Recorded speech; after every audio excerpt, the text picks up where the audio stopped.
Hello everyone.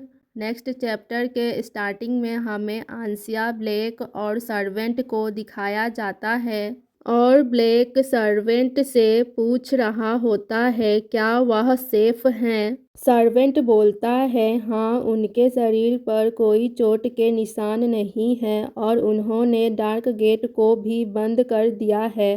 फिर black अपने mask को पहनते हुए बोलता है यह सही है, आखिरकार वह एक स्ट्रॉन्ग पर्सन है। और आंसिया ब्लेक को देख रही होती है और वह सोच रही होती है ब्लेक अपने फादर को देखने के लिए नहीं जा रहा है। फिर सर्वेंट बोलता है योर हाईनेस, ब्लैक स्मिथ के दुकान से कोई आया है। फिर आंसिया बोलती है ठीक है।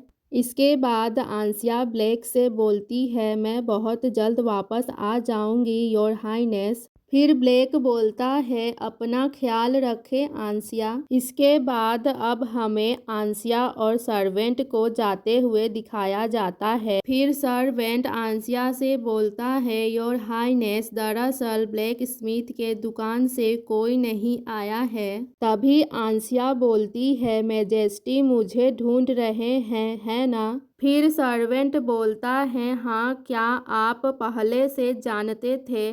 आंसिया बोलती है हाँ। इसके बाद आंसिया सोच रही होती है मैंने सोचा था कि एम्परर जब वापस आएंगे तो वह मुझे बुलाएंगे। और हांस ने ब्लैक स्मिथ का एक्सक्यूज़ बनाया ताकि ब्लैक को पता ना चले और वह विचारशील है। फिर हांस आंसिया से बोलता है मुझे डर है कि मैजेस्टी दरबारियों के खोने से क्रोधित हैं। आंसिया बोलती है मुझे नहीं लगता कि वह क्रोधित हैं, लेकिन ऐसा हो सकता है। फिर हांस आंसिया से बोलता है यदि मैजेस्टी आपसे पूछे तो आपको स्वीकार करना होगा कि आपने कुछ गलत किया है और मैं क्राउन प्रिंसेस की ओर से बात करूंगा ताकि मैजेस्टी आपको ज़्यादा डांटेंगे नहीं। और आंसिया सोच रही होती है आप यह कह रहे हैं कि आप इसका दोष अपने ऊपर लेंगे।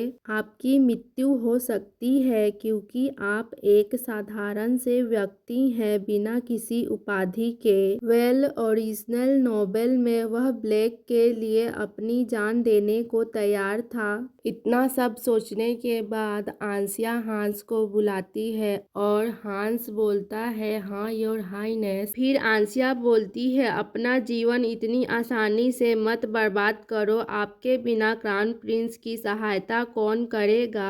हांस बोलता है लेकिन योर हाईनेस। फिर आंसिया बोलती है आपको चिंता करने की आवश्यकता नहीं है, मुझे खुद पर भरोसा है। हांस बोलता है योर हाईनेस मैं समझता हूँ। इसके बाद अब हमें प्रकाश के साम्राज्य को दिखाया जाता है और बताया जाता है कि इस एम्पायर के संस्थापक फिलिप ने प्रकाश की देवी को धोखा दिया और यही कारण है कि यह अभिशाप उनके वंश को विरासत में मिला और रॉयल फैमिली ने इस बात को पूरी तरह से हाइड करने की कोशिश की। और प्रकाश की देवी को यह साम्राज्य बहुत प्रिय था, लेकिन अत्याचारियों के बीज को उजागर करने के लिए उन गिरी हुई आत्माओं पर कर्ज लगाया गया और रॉयल फैमिली के सम्मान की रक्षा के लिए उन्होंने सार्वजनिक रूप से एक झूठे तथ्य की घोषणा की और पूरे साम्राज्य ने अभिशाप के उत्तराधिकारी की ओर अपनी उंगलियां उठाई।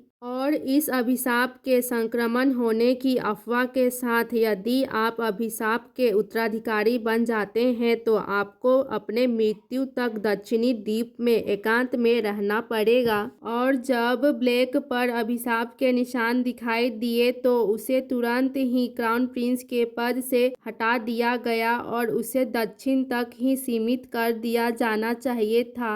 लेकिन एम्परर ने ब्लैक को केवल पैलेस के उपभवन में भेजा और कैसे भी उसकी मृत्यु होने वाली थी, इसीलिए किसी भी मुश्किल परिस्थिति से गुजरना आवश्यक नहीं था। हो सकता है कि इसमें कोई स्नेह न रहा हो, लेकिन एम्परर ने ब्लेक को अकेला छोड़ दिया, मानो यह उनके इकलौते बेटे के प्रति उनका अंतिम शिष्टाचार था। लेकिन एम्परर अपने बेटे की रक्षा के लिए केयरलेस होने का दिखावा करते हैं। इसके बाद अब हमें आंसिया को दिखाया जाता है और वह सोच रही होती है। एम्परर ब्लेक से प्यार करते हैं और ब्लेक अपने पिता के प्यार के लिए तरसता है। सबसे पहले मुझे एम्परर का विश्वास जीतना होगा ताकि मैं दोनों के बीच सब कुछ ठीक कर सकूं, और मैं ऐसा कर सकती हूँ। और कोई बोल रहा होता है, योर मैजेस्टी, क्राउन प्रिंसेस आंसिया आ गई हैं। इसके बाद एम्परर को दिखाया जाता है। फिर आंसिया एम्परर को देखती है और वह बोलती है, ओह ओह माय गॉड, यह व्यक्ति मेन लीड क्यों नहीं है? वह R19 नोवेल के मेन कैरेक्टर जैसा दिख रहा है।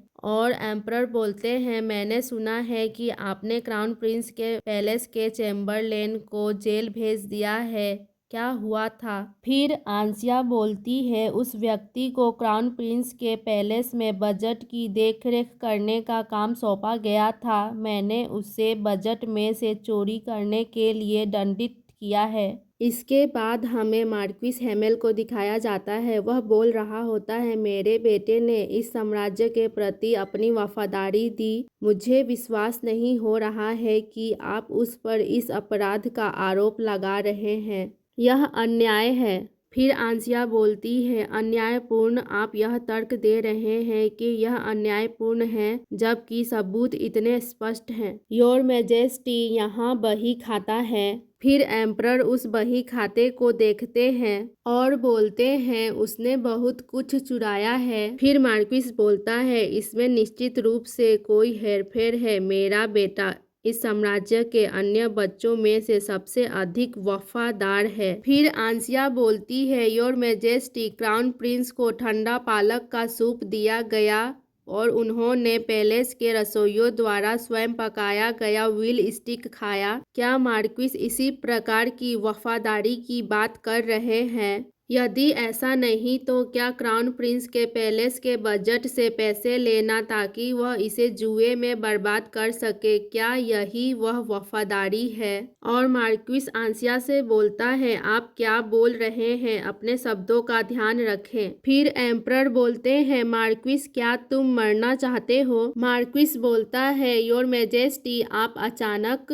तभी एम्परर बोलते हैं, अपनी बातचीत में सावधानी बरतें, मेरी डॉटर इन लॉ के साथ। फिर मार्क्विस बोलता है, योर मैजेस्टी, ऐसी बात नहीं है। क्राउन प्रिंस ने पहले मेरे परिवार का अपमान किया। तभी एम्परर मार्क्विस के गले पर तलवार रखते हुए बोलते हैं, तुमने अपने गंदे हाथों को क्यों उठाया? क्या तुम क्राउन प्रिंसेस को थप्पड़ मारने जा रहे थे? मार्क्विस बोलता है, नहीं, ऐसा नहीं, मैं नहीं था। एम्परर बोलते हैं, क्या तुम मुझसे अभी झूठ बोल रहे हो? और आंसिया यह सब देखकर डर रही होती है। फिर एक व्यक्ति आंसिया के पास आता है और बोलता है, योर हाईनेस, मैं सोच रहा हूँ कि आज इसे यहीं छोड़ देना बेहतर होगा। आंसिया बोलती है, हाँ, मैं अब जाती हूँ। इसके बाद अब आंसिया सोच रही होती है, यह कोलिन है, मैं इस पर भरोसा कर सकती हूँ। फिर आंसिया कोलिन को बॉल जैसा कुछ दिखाती है। कोलिन बोलता है, यह क्या है? फिर आंसिया बोलती है, सर हैमेल जब मेरा और क्राउन प्रिंस का अपमान कर रहे थे, यह उसका एक वीडियो है। फिर कोलिन बोलता है, आपने इतनी तैयारी की? और आंसिया बोलती है, कम से कम इतने सारे सबूतों के बिना मैं मार्क्विस के खिलाफ नहीं जा पाती।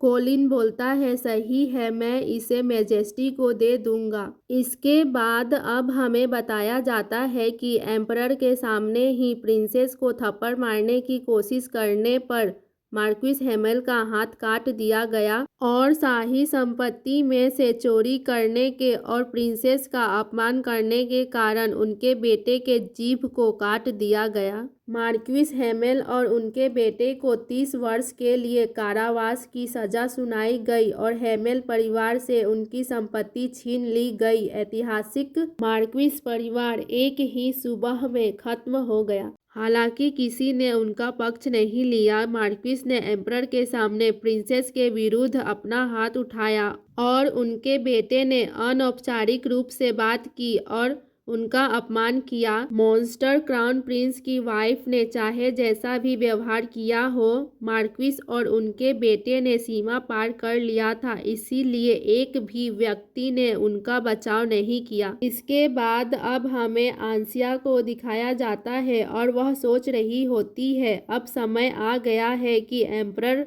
राजनीतिक मामलों को संभालना बंद कर दे। क्या वह दोबारा मुझे नहीं बुलाएंगे? क्या एम्परर इस तरह से ब्लेक को नज़रअंदाज करने जा रहे हैं? और एम्परर को इस बात की चिंता होगी कि मार्क्विस हैमेल को कैसे हटाया जाए। यह देखते हुए कि मार्क्विस ने साम्राज्य में कई योगदान दिए हैं, मैंने सोचा कि वे मुझे एक बार फिर बुलाएंगे और मैं इस तरह इसे नहीं छोड़ सकती। मुझे स्वयं ही उनसे मिलने जाना होगा। फिर आंसिया मेलिसा से बोलती है, मेलिसा एक कैरेज तैयार करो, मैं फिलियन कैसल जा रही हूँ। मेलिसा बोलती है, योर हाइनेस, यदि आप मेजेस्टी को देखना चाहते हैं तो पहले उनसे मुलाकात का समय क्यों नहीं मांगते? आंसिया बोलती है, अगर मैं औपचारिक अनुरोध करूं तो वह मना कर देंगे, बस चले जाना ही बेहतर है। फिर मेलिसा बोलती है, यस योर हाइनेस, मैं समझ गई। फिर हमें एक कैरेज को दिखाया जाता है और आंसिया उस कैरेज में चढ़ रही होती है। तभी ब्लेक पीछे से आंसिया के कपड़ों को पकड़ता है। फिर आंसिया पीछे मुड़ती है और बोलती है, योर हाइनेस। फिर ब्लेक बोलता है, आंसिया तुम कहाँ जा रही हो? आंसिया बोलती है, मैं थोड़ी देर के लिए प्लाजा में रुक रही हूँ। फिर ब्लेक बोलता है, झूठ, आप एम्परर से मिलने जा रहे हैं, है ना? आंसिया बोलती है, मैं अभी वापस आ जाऊंगी। ब्लेक बोलता है, मुझे अपने साथ ले चलो, मुझे अपनी वाइफ की रक्षा करनी है, इसीलिए यदि आप एम्परर को देखने जा रहे हैं तो आपको मेरे साथ चलना होगा। और आंसिया ब्लेक को देख रही होती है और बोलती है, ठीक है, चलो साथ चलते हैं। और ब्लेक आंसिया को मुस्कुराते हुए देख रहा होता है। फिर आंसिया ब्लेक के हाथों को पकड़ती है और सोच रही होती है, एम्परर अपने बेटे से प्यार करते हैं, लेकिन वह अभिशाप के उत्तराधिकारी को एम्परर के रूप में नहीं बुला सकते, इसीलिए यदि हम पहले उन्हें ढूंढ ले तो वह हमें मना नहीं करने सकेंगे। इसके बाद अब हमें फिलियन कैसल को दिखाया जाता है और आंसिया बोल रही होती है, वह अपना काम पूरा कर चुके होंगे, हमें सीधा उनके शयन कक्ष में जाना होगा। इसके बाद अब हमें आंसिया और ब्लेक को दिखाया जाता है। वे दोनों ही एम्परर के कमरे के बाहर खड़े होते हैं और वहाँ 2 गार्ड्स होते हैं। फिर उनमें से एक गार्ड बोलता है, यदि आपने पहले से दर्शकों के लिए अनुरोध नहीं किया है तो आप नहीं जा सकते। फिर आंसिया बोलती है, तुम्हारी हिम्मत कैसे हुई क्राउन प्रिंसेस को टच करने की?